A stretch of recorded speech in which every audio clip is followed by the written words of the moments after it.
With shocking and willful brutality, Donald Trump is weaponizing COVID-19 for political purposes. That's wrong, at the very least. Check this out. Leave your comments, ding the bell, share it with your friends, and subscribe to our channel. So I have a question for you. How should the crime of weaponizing a virus for political purposes be punished? How do we react to this? I mean, Trump's rally in Tulsa this weekend is moving the RNC down to Florida specifically so that they can pack an audience filled with people yelling, screaming, no masks, jammed in.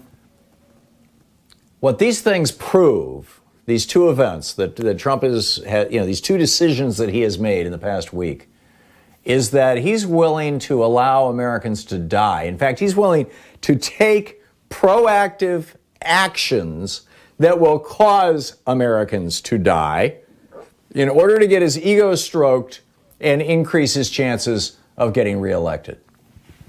Or at least he thinks that it's going to help his chances of getting reelected. Now, there's this new book out by Trump's niece, and pieces of this are starting to leak out right now, suggesting that his nephew, his brother's child, had cerebral palsy.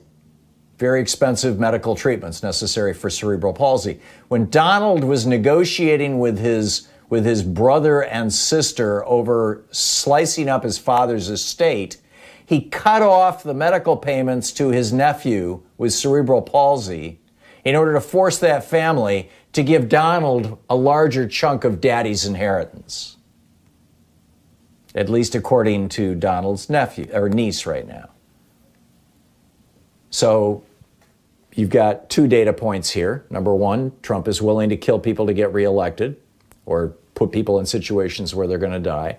Number two, he was willing to threaten his own nephew with the possibility of death in order to get more money.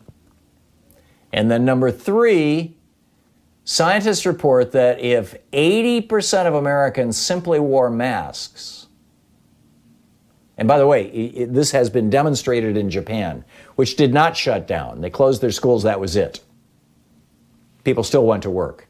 If 80% of the population wears masks, the transmission rate of this virus goes below 1, that R0 number. In other words, one person doesn't infect one other person. One person infects 0.8 of a person or 0.7 of a, 10 people only infect 7 people. And as a result, over time, the virus dies out and goes away.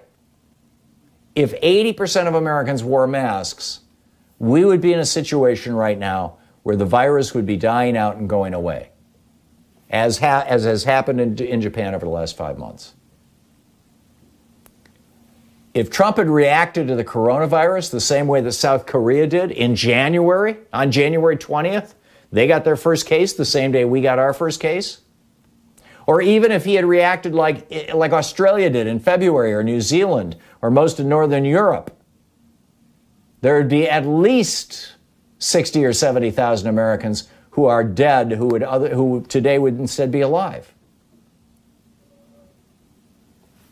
I mean, this is.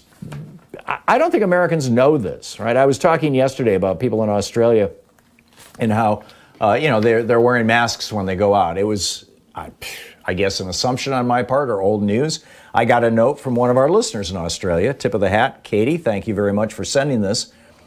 She says, just a quick note to update you on our COVID status here in Australia. You mentioned Monday that Australians don't go out without masks on. Well, thankfully, that is now old news. Western Australia, where we are, and the rest of the states, Western Australia is a state, by the way. Sometimes referred to as WA. Western Australia, where we are, and the rest of the states, all of whom maintain similar reopening stages, stopped requiring masks about 2 months ago.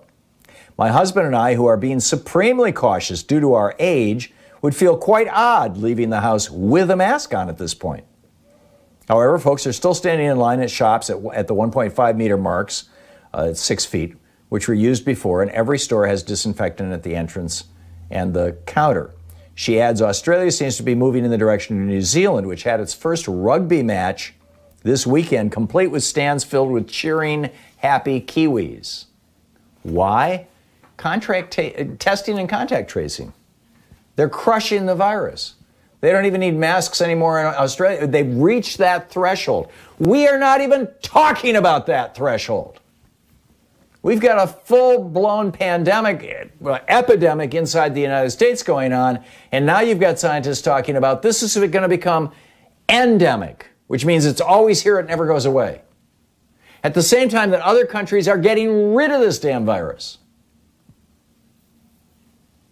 And now on top of this, you've got Donald Trump and Eugene Scalia, our labor secretary, working together to cut off unemployment benefits to millions of America's most poorly paid but most at-risk workers in order to force them back to work.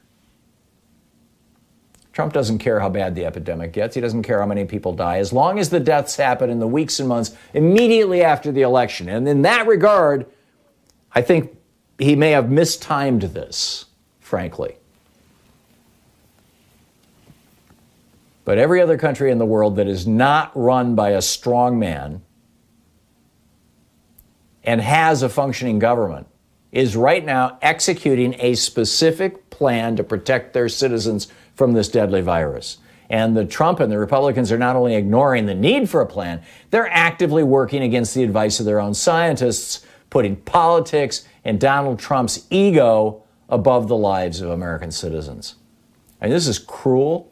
This is willful brutality. This policy that Donald Trump and Eugene Scalia are pushing.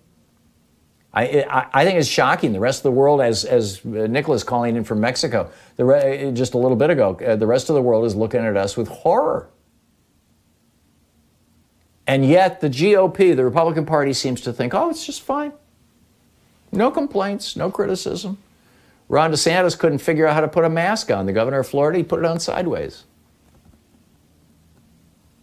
You know, the guy who's in charge of the coronavirus task force, Mike Pence, won't wear a mask.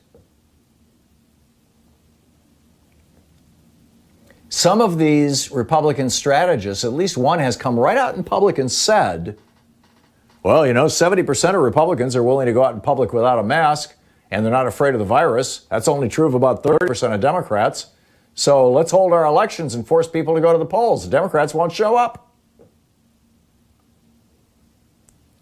And apparently that idea has become like official Republican ideology, because you've got states like Texas and Florida who are saying, vote by mail? Hell no.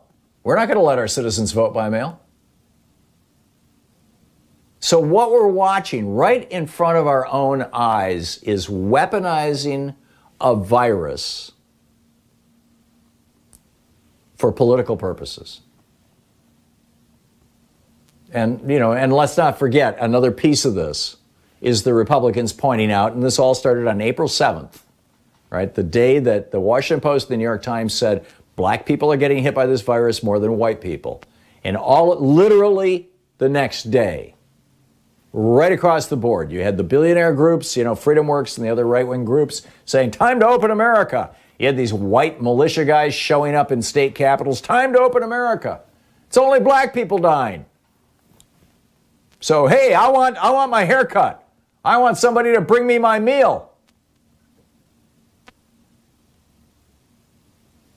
This crime against humanity is being committed right in front of our eyes. And it's being committed against our friends, our neighbors, our co-workers, and our family members. So what should be the punishment for weaponizing a coronavirus for political purposes? How do we deal with this? Is it just going to be sending Republicans to defeat in November?